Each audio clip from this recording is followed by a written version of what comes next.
Today the captain is in an irascible mood, condemning this coastline under his breath.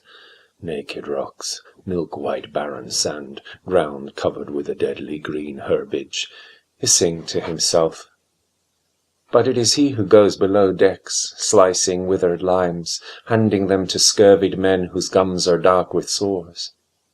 He purses his lips, slips the seeds into his pocket. I climb behind him, back to the quarterdeck. I know not to speak. We are whistled into the waiting boat.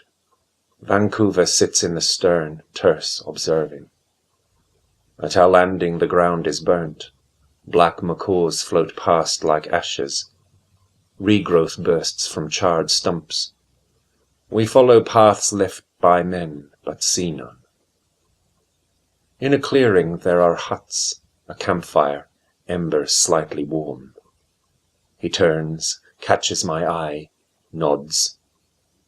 I direct the men to lay down gifts of beads, nails, knives, dead men's medals, a looking-glass smirched with rust.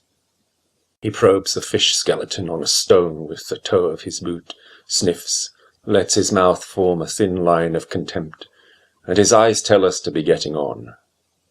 The path breaks out through dunes onto a long line of beach, and beyond it a gaunt hill of granite.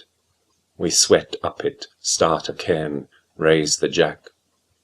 The captain claims possession, and at his words, green parrots raise alarms, lope through air, climb trees, bob blue heads, turn their yellow necks, raise voices scornful as pirates' birds counting stolen coppers, salvage unclaimed.